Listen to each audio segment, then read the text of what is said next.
recording this because, man, this was awesome. So, a little bit ago, I downloaded XPlane, probably about a week ago. Internet has been in and out when it comes to this thing. So, I've been on this simulator instead of DCS because a lot of my modules are actually locked. I can't use them while I'm in offline mode. Or rather, I can't use them whenever I try to load DCS from offline mode in Steam. I hear DCS has an offline mode, but I hear it doesn't work very well. I hear you take it offline, and you can use your modules offline, but you can't take it out of offline mode afterwards.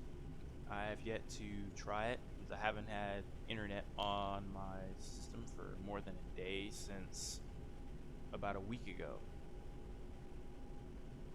And so, gotta explain before I went to, or like right when I came back from Pennsylvania, I went and gotta explain.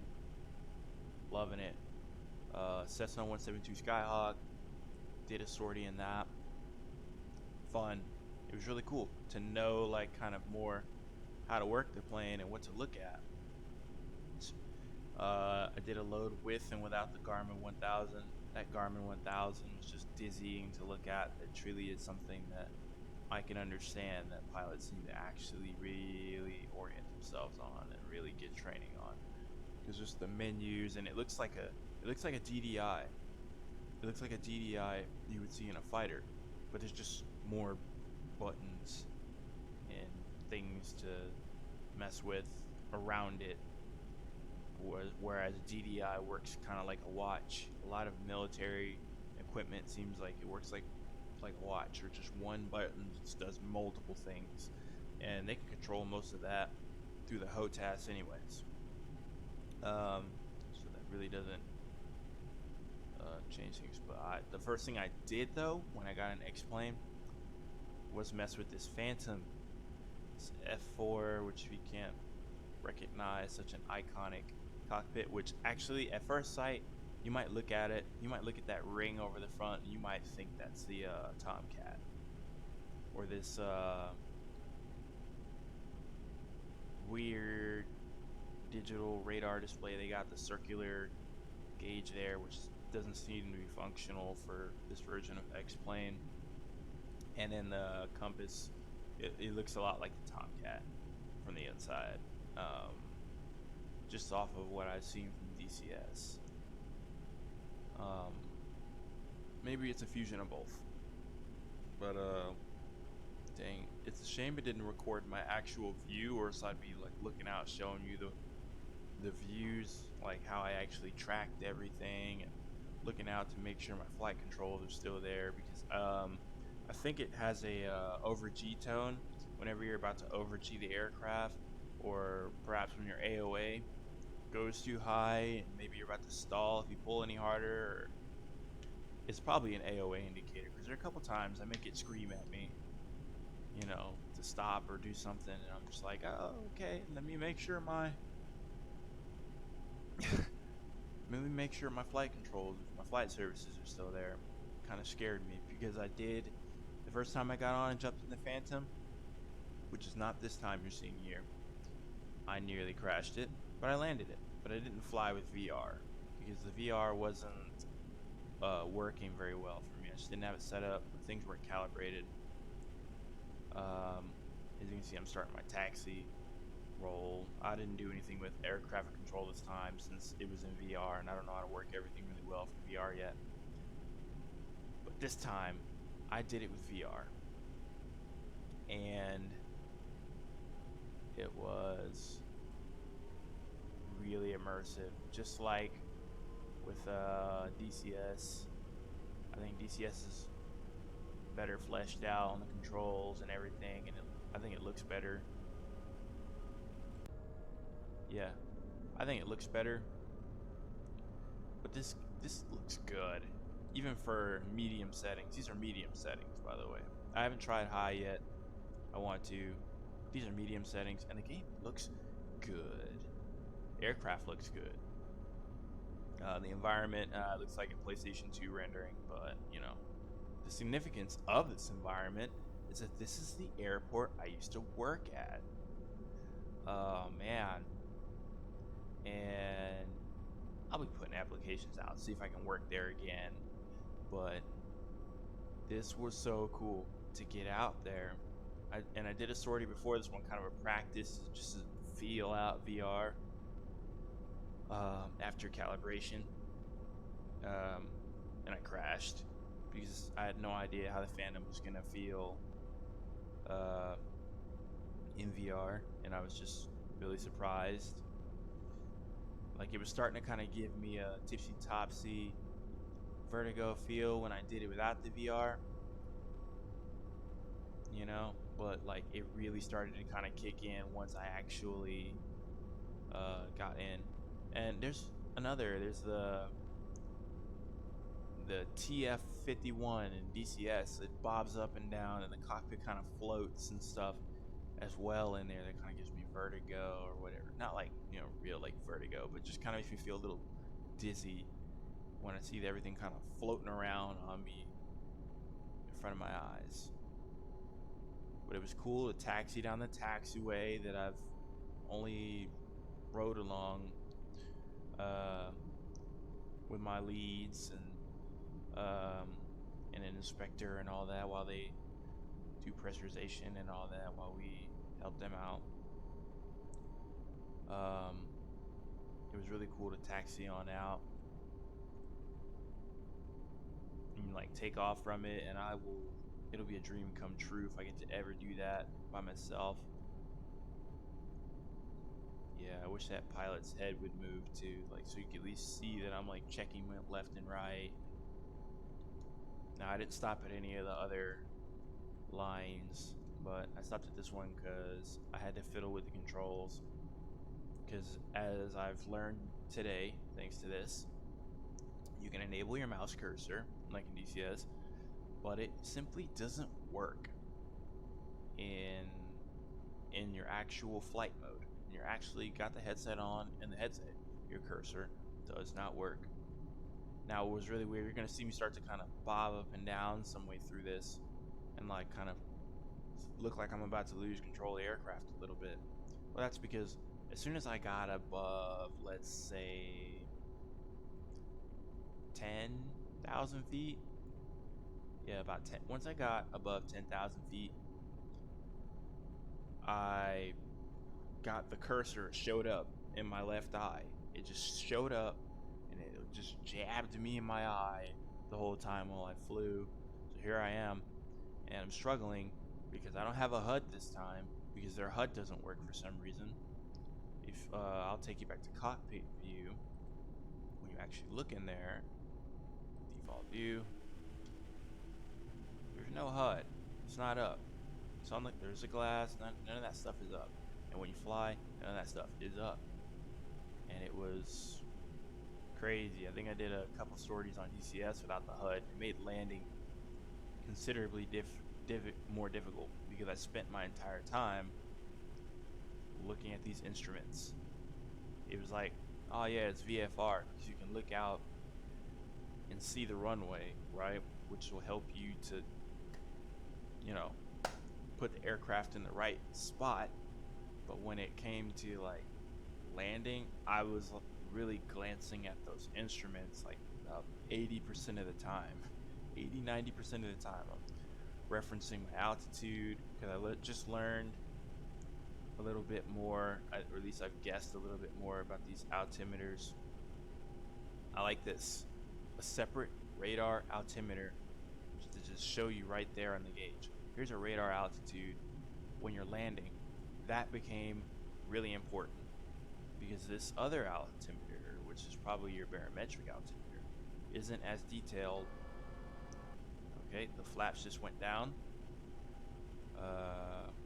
I took off the flaps half like I would with a F-18 because I think that's how you're supposed to do it, and because it makes sense to have the flaps down for these things if you want a shorter takeoff run. Yeah, so this, I think that needle on the right there shows the 100 and Yeah, I think that is your thousands hand. I think that's your thousands hand. And I think that each of those needles is probably 200 feet. And I think that that's your tens of thousands hand, a thick needle right there that's on 0. And this one speaks for itself. You know, every large tick being 100 meters. I mean, not meters, 100 feet, all the way up to 1,000, which then it gets simpler, and now each tick is, 500, because outside of 1,000, you're really not that worried about the altitude, unless you're like really falling and your barometric altimeter is just screwed. You're not really all that worried about falling probably that far up, unless something failed, get an engine failure. Now I was just seeing how resilient the toe brakes work. I was going to start the warming up those afterburners, like I would for a fighter takeoff on DCS. Just get a view of that. I want to see how that looked. External. Let's go back to the circle.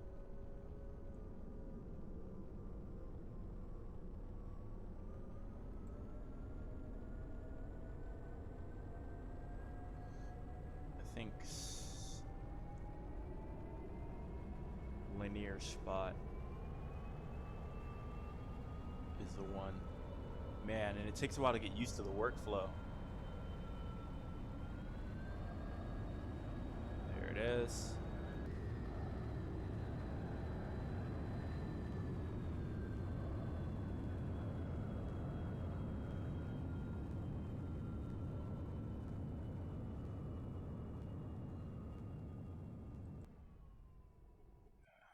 External. Still spot.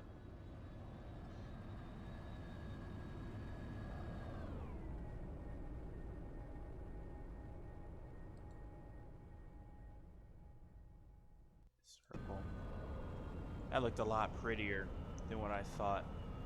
Oh, I love this replay system more too, because I can just go back. If I wanted to see something from a different angle or whatever, I can literally just look. And let's go to, I think it's runway.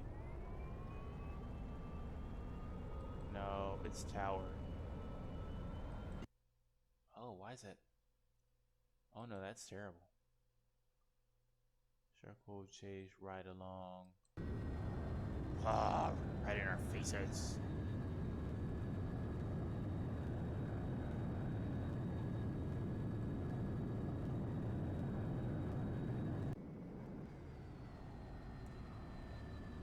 Look at that.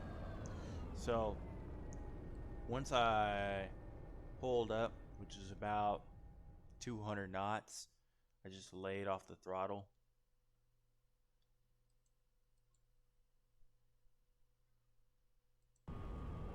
Yeah, I just laid off the throttle, went straight and level, and got used to pulling those gears up.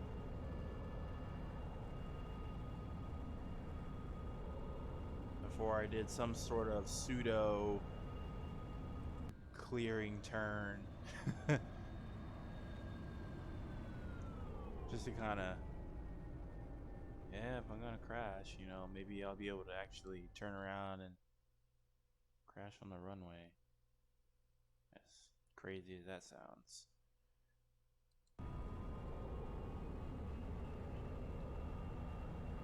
But the first thing I did was track the airport, getting up there, find a nice orbit around it. I was still pretty low.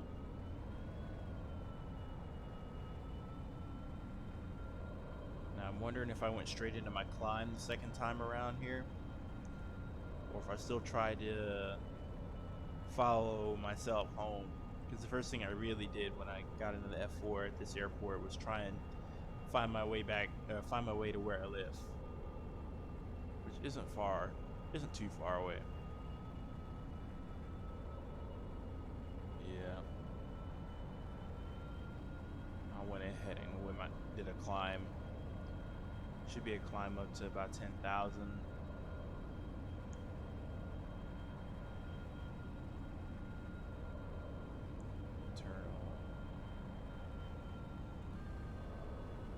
Yeah, I'm trying to get down to north, like just orient straight north. Take bearing 360 or just 0.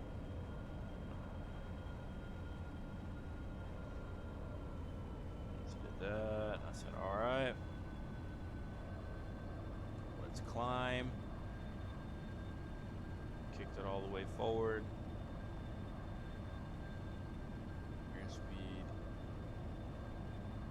Try to do just no more than 10-degree incline,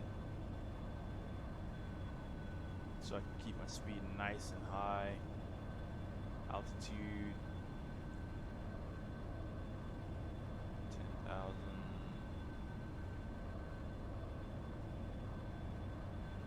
How high up did I go? I went pretty high, I guess. Maybe I went up to 20,000. I'm not sure. I went up to the point to where the terrain started to disappear,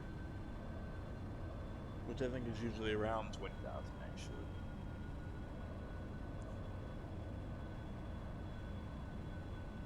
Right turn. And the whole time I'm doing this, I'm really just looking at these instruments to make sure I'm doing the straight and narrow, or the straight and level.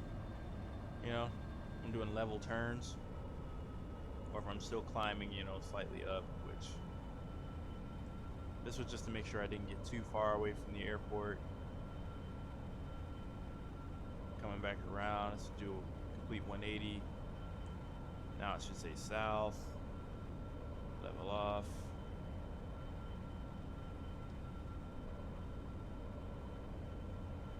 Performance is so much better graphically, like outside of VR.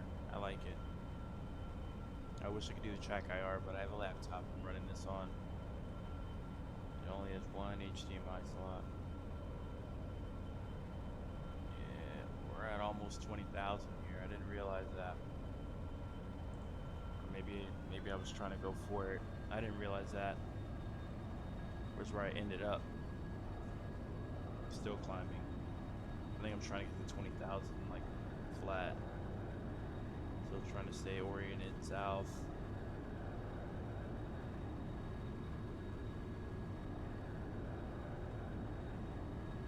I wish this captured my view so I could get the verticality of me peering over the wing. Because if you look over using their view thingy, you can't see.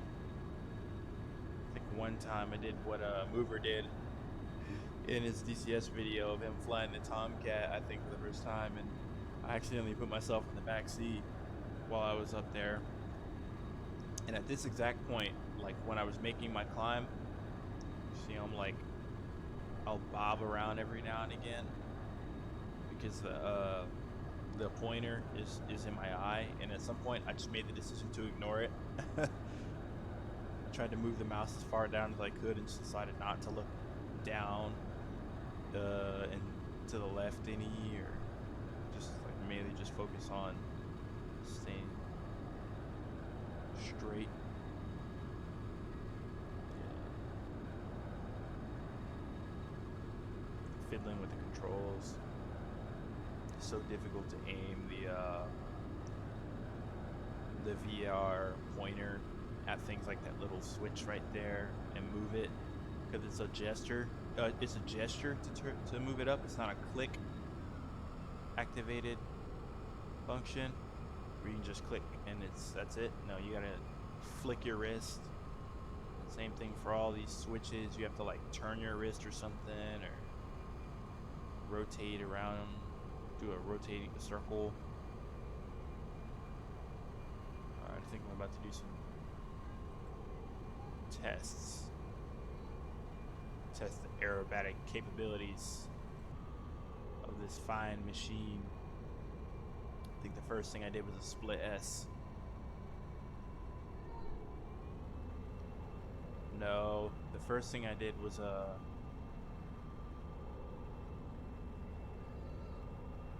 hit Mach.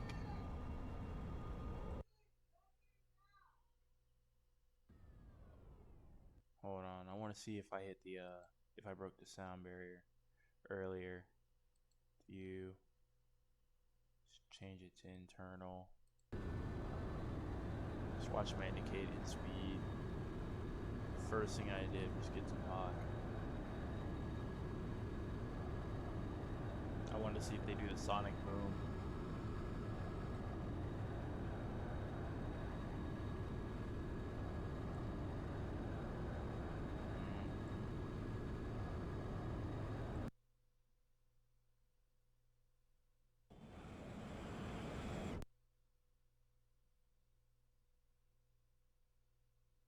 Wait, what?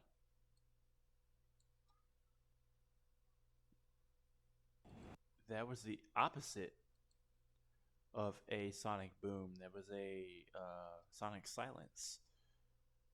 You heard it coming before I went into Mach and then or went over Mach and then afterwards you heard nothing.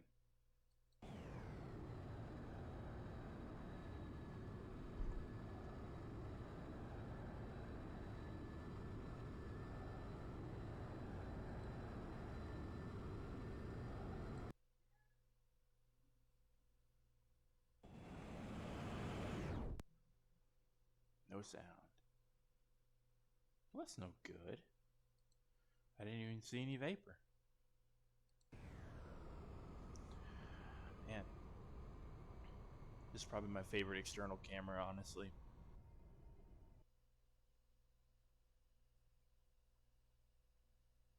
Bobbing around. I tried to get below Mach so that I didn't accidentally overspeed the aircraft. Now I've turned it upside down. I don't know why the camera keeps getting further away. View, change, still spot.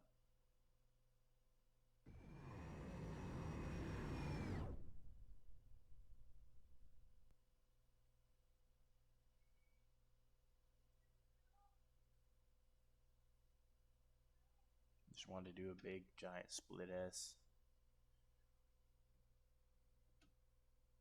Nice. And did other things.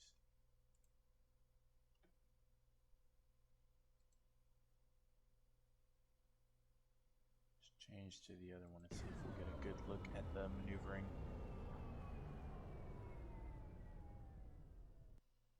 Oh, I think I was trying to do a Cuban 8 around that point in time. Wow, that is lame the way the camera moves further away. That means I gotta go back.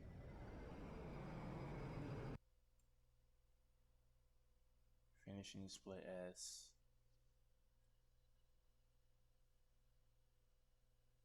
Now I'm coming back up. It doesn't appear to be able to render the aircraft too far away either. Just something DCS has over it in the replay. You can see that thing from miles away and parts of it don't disappear, even if it's becoming a dot.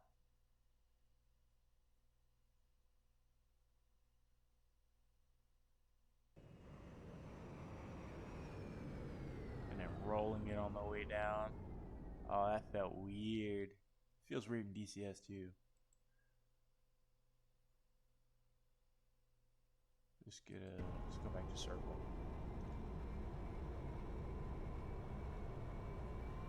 I think I just leveled out and did a couple 90-degree turns. See how it felt. It feels like a fighter, that's for sure. No, I did a loop.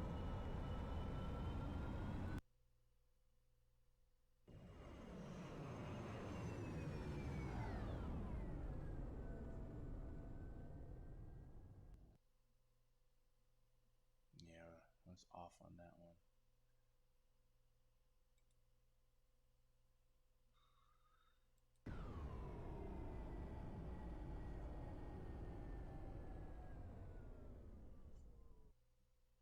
God, that's so lame. Can't hear any of it. That's so lame.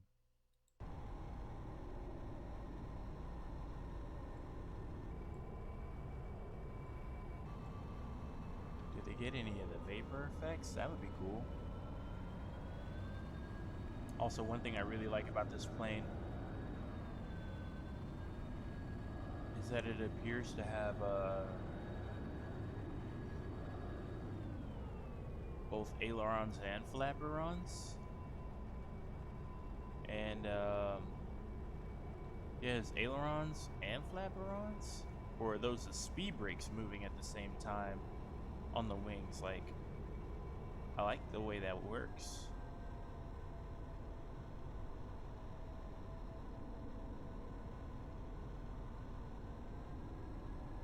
I leveled off.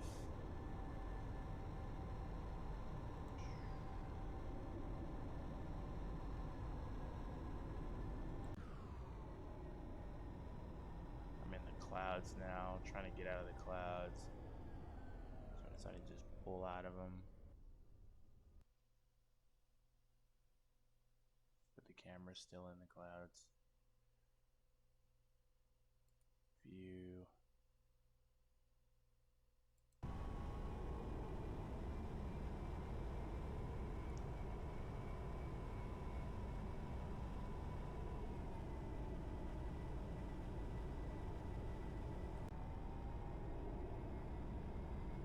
Oh, yeah.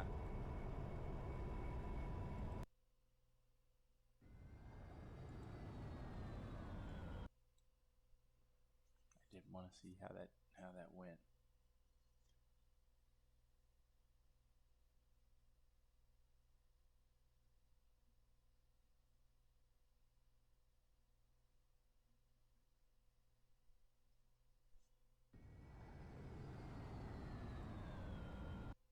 Sure wish I would get closer. View. Let's try the linear spot.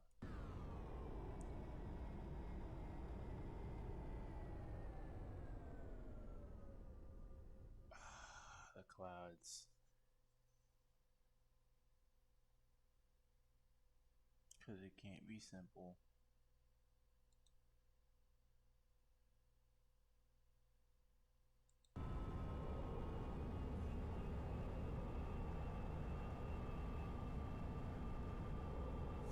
That little face on the back of it. I wonder if they use that for anything like reference back in the day. Like, oh yeah, if you're in a close trail position, you'll be able to see that face. And then you know you're doing good.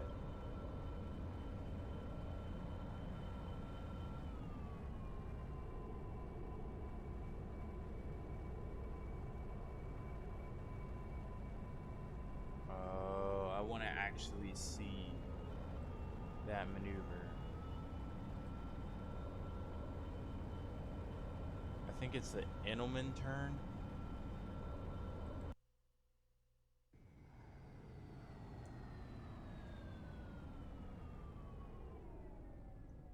Where you turn up and then you go over and roll the plane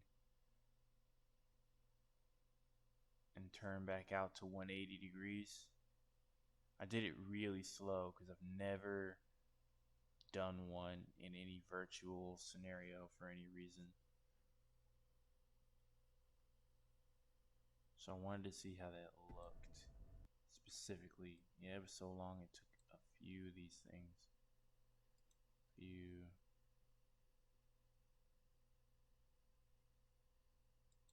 Spot.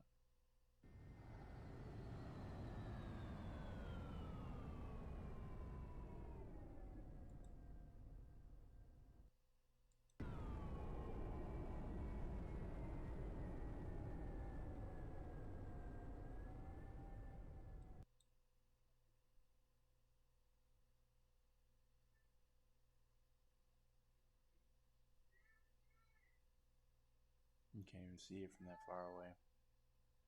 That's kind of lame.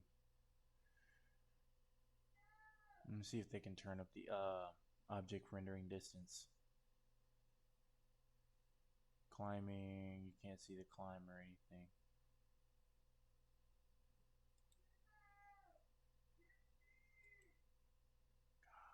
Could they not right now? Could they not?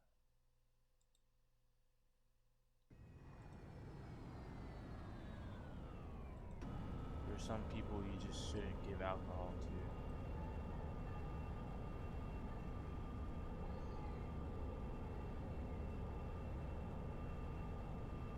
I'm gonna start to pull up. I'll just hit linear spot. Because that should give you pretty good.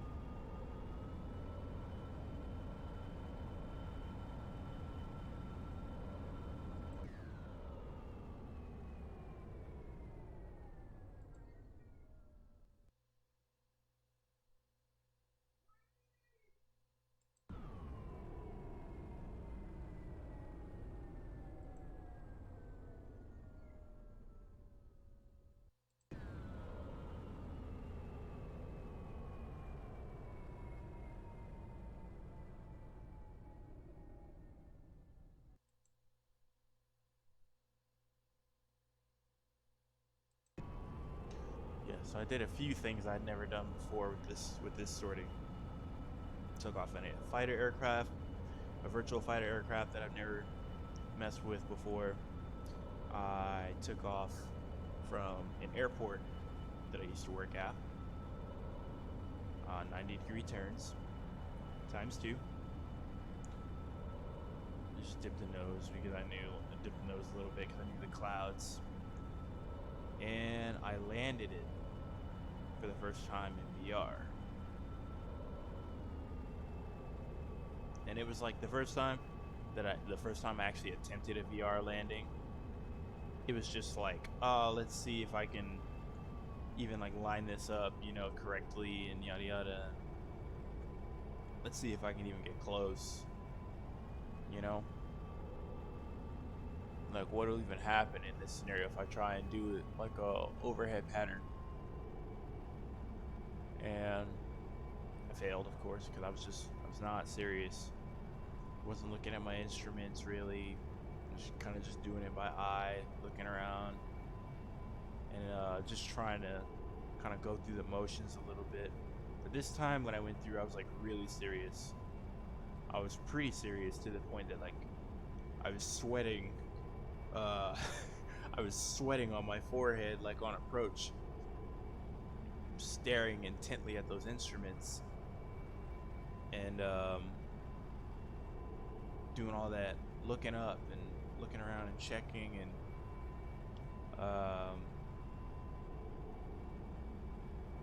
throttle controls were very smooth, very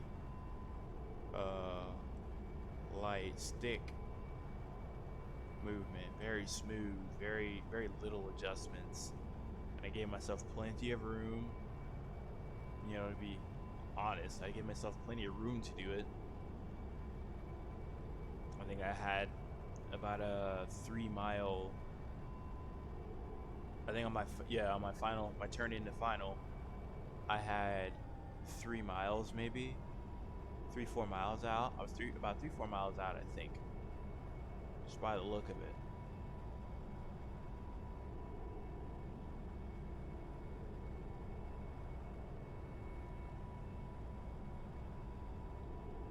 So it wasn't like I came in and did some Top Gun air show type stuff. No, I was just doing the basics. And I came in and I put the training wheels on for a little bit.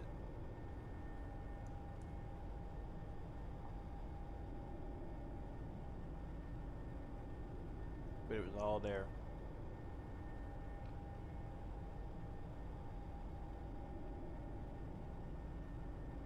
And the thing that was so nerve-wracking about it,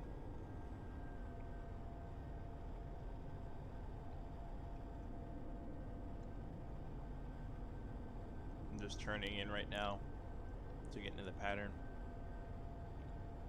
and get down to about 3,000 feet. I landed it the same way I would have done an F-16.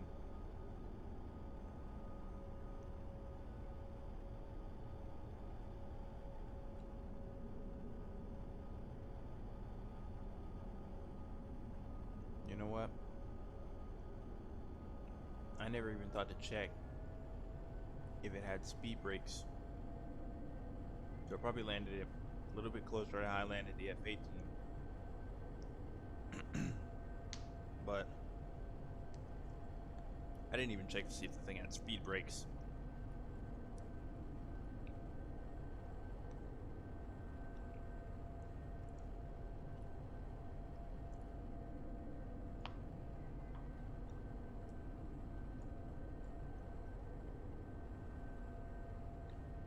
Nice. Maintaining that track.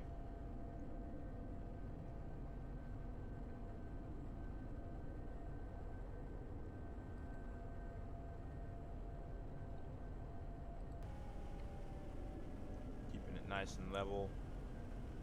Watching this buddy right here. 2,500. And lost some altitude.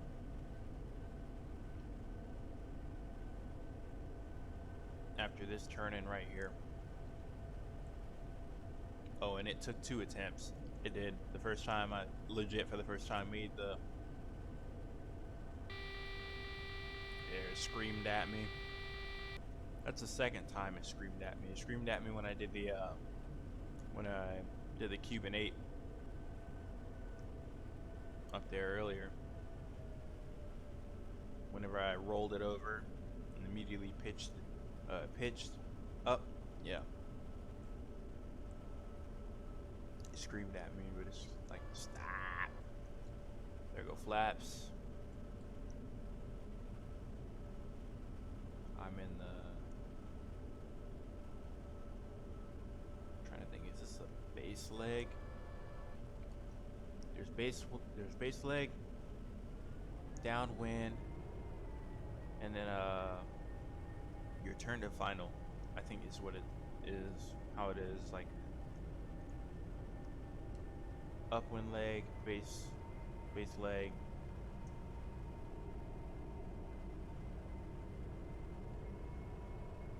Which in this case I think it's base left.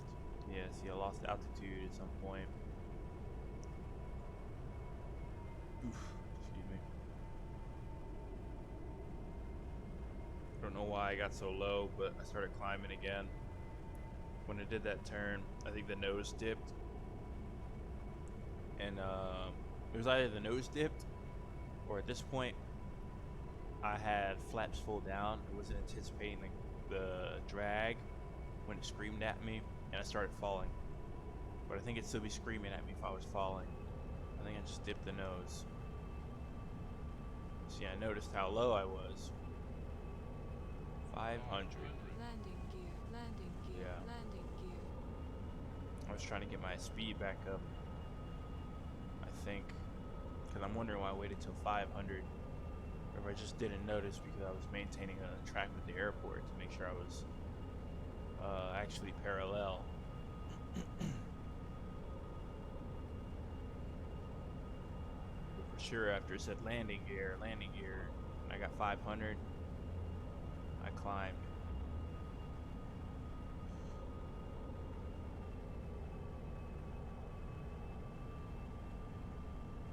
Or it could be that I was descending to make sure I wouldn't lose speed too much while I put the gear down. I just got the gear all the way down,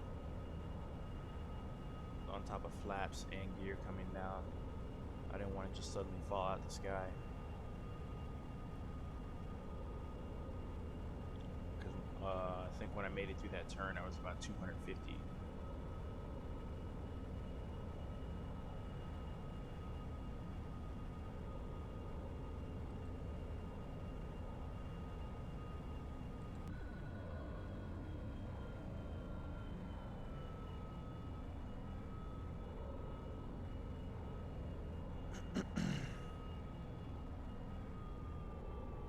Doesn't look very different from my DCS. So I'm smoother in DCS now. I'm smoother than I used to be. But this looks like some of my first few landings whenever I got VR in DCS. But one thing I had down by then was making those level turns. But without losing so much airspeed due to all the extended flaps and extended landing gear.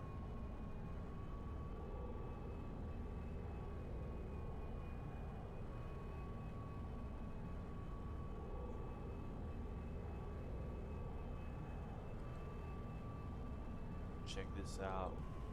Coming around, squaring that corner.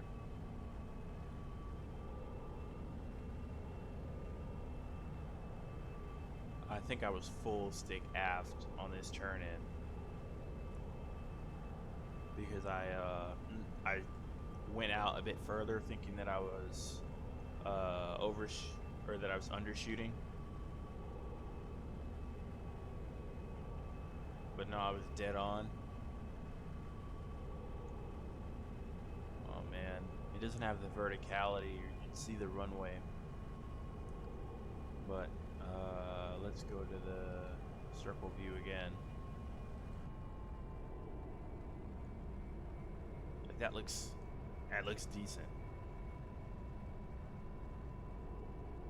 That looks good. To me, that looks good. But my problem was with this attempt is, as you can tell by just listening, look how close I am, and I'm just now starting to kind of let off the throttle because I didn't have the ball telling me, or I didn't have the HUD telling me with the velocity vector that I'm on the right glide slope. You know, I don't have a flight path indicator. I'm sitting there looking at the runway thinking, this looks good, this looks good, this looks good. Letting off the power a little bit, and I'm like, wait, I'm still going pretty fast. I'm not losing any altitude when I let off the power. Like, I need to go around.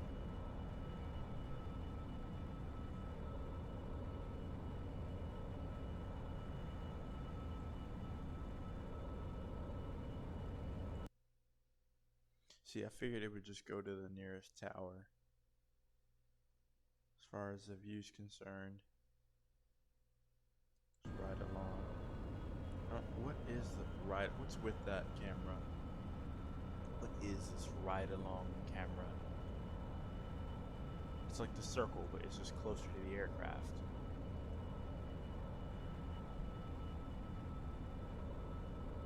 And they put a guy in the back seat though.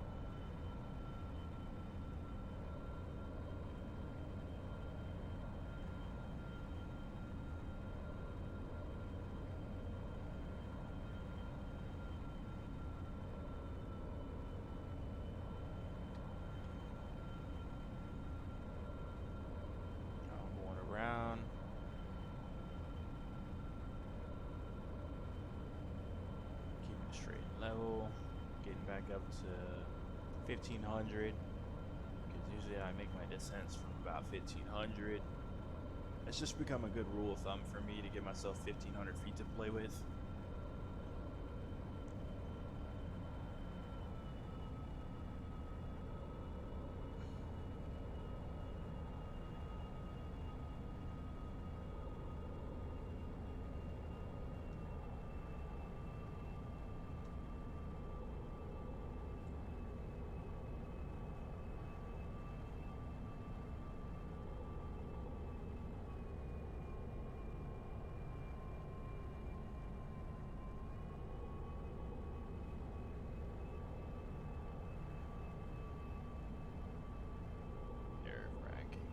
See if I can get a runway cam.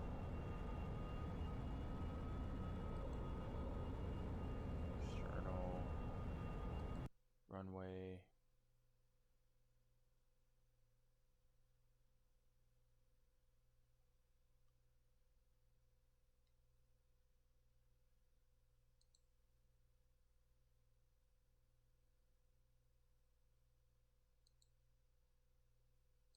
Trying to figure out how you would change the runway.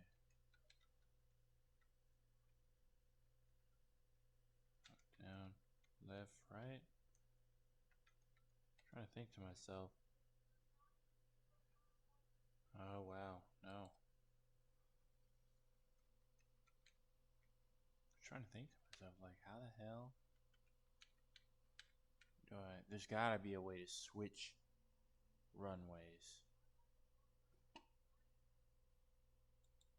View.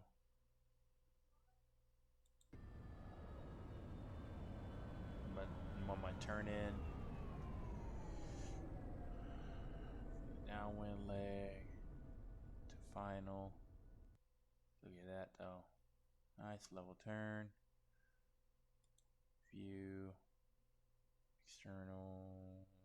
Let's give.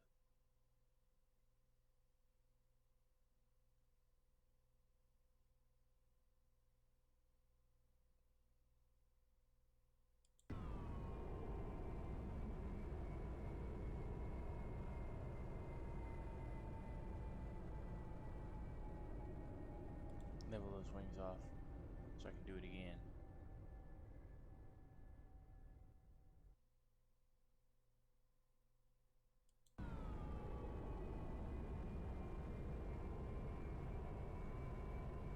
Yeah, I gotta see this. View, runway.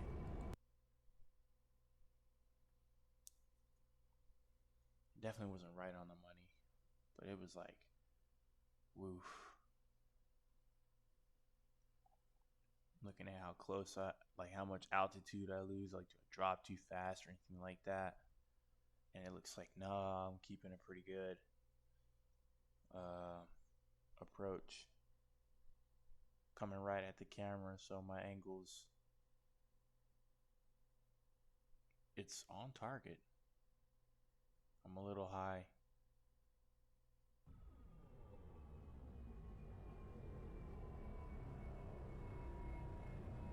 The most nerve-wracking landing ever.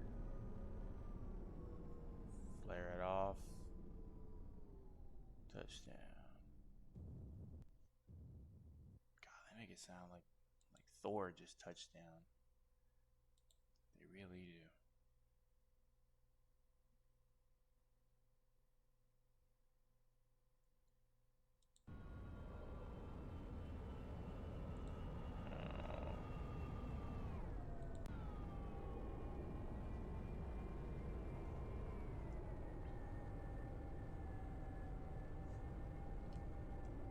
I wish you could move that camera.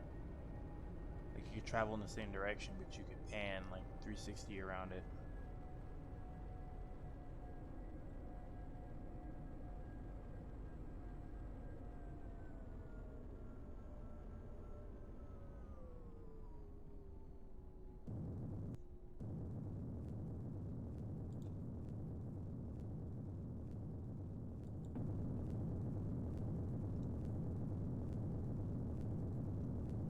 After some point, I did get the bright idea to pull the drag chute. And there's the brakes coming on.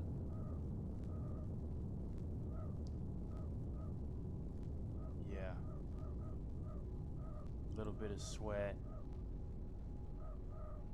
Some nerves. My heart was beating pretty good.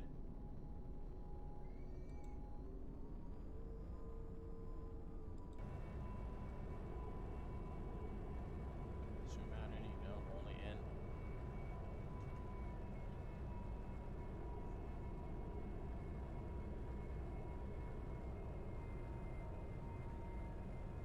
You hear me just gradually pulling off the throttle. Seeing my target a little closer.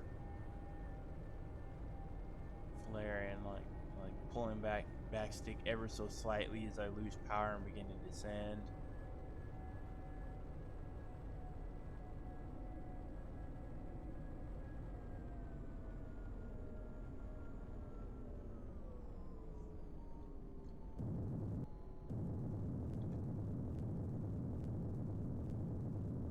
Nice. Probably could have stopped a lot sooner if I'd just, yeah, flaring still. It's not fully down on that nose gear. Drag chute.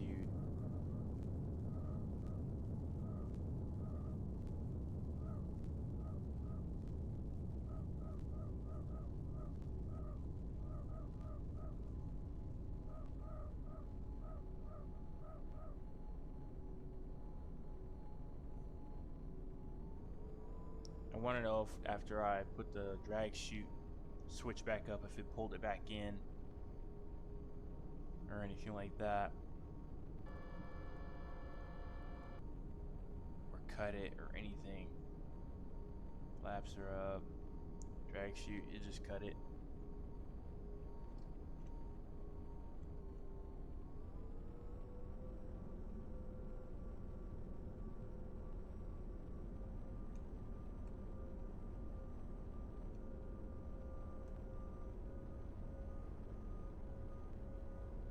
Yeah, in my opinion, that's a pretty good landing compared to a lot of landings I've done. That one was really stable, really smooth, no abrupt nose pitch upward or anything like that whenever I started to flare. Kept it nice and straight for the most part, coming down the runway. Here I'm just freaking being crazy, just taxiing all weird. Yeah.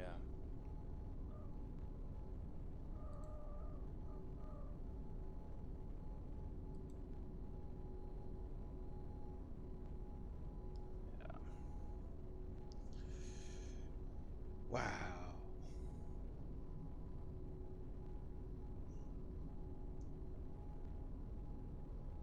Well, I hope you guys enjoyed, or if anybody, whoever's watching, if they're watching, I enjoyed it.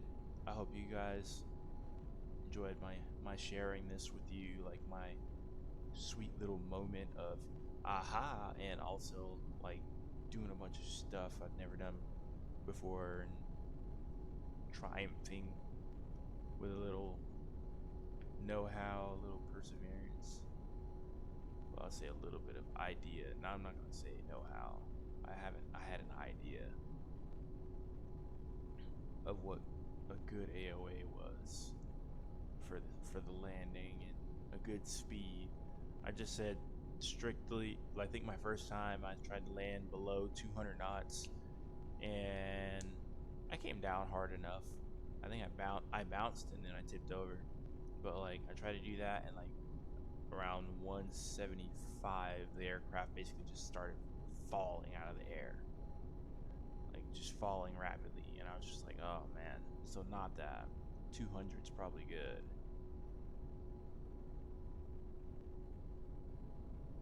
Now I just need to get takeoffs. I need to get takeoffs down. Not necessarily in this aircraft, but like DCS, all of it. Takeoffs. I think with the Cessna I did pretty good too. It was just like I took off, man, I let off the throttle once I had, you know, positive climb rate. Yeah, positive climb rate. I had good speed. I was like, yeah, okay. This is cool. Yeah, like climbed what 80 knots. Yeah, I'm like I have 80 knots. That's probably good. Like I can probably maintain that and work into a clearing turn or something. Yeah. Hope you guys enjoyed that. That was a lot of fun. This is definitely in my like top 10 landings kind of deal. I think this is top 5 because it's aircraft I've never touched, and it uses a drag chute, and I didn't use speed brakes, and I had to judge the AOA for myself, and I flew the whole thing like without a HUD and like only using the instruments. It was really cool. Yeah. Also, the first thing I did on my last one was like break something. On the story before this, when I pulled up, like the first thing I did was break something. No, I guess that's 2 attempts. I broke something, and it resulted in me losing control later on the attempt to climb, and I ended up in a flat spin and came crashing down to Mother Earth. I think that was while I was trying to map my way home. And then the next attempt after that was the one where it crashed after the landing, bouncing off the runway. Yeah. The first few videos, or the first few like attempts, were just gonna be, it was just gonna be a video of me following my way home, see if I can find my home, or seeing if I can locate everything that was around me in the aircraft hangars. But the hangars are close, but it's mainly just that they're in the right place. These things don't really look like that. The graphics on here aren't good enough to render all that stuff I was hoping for. Um, but I'm still liking the product. That you guys have a safe night, stay warm, and keep people in your thoughts. Keep good people in your thoughts.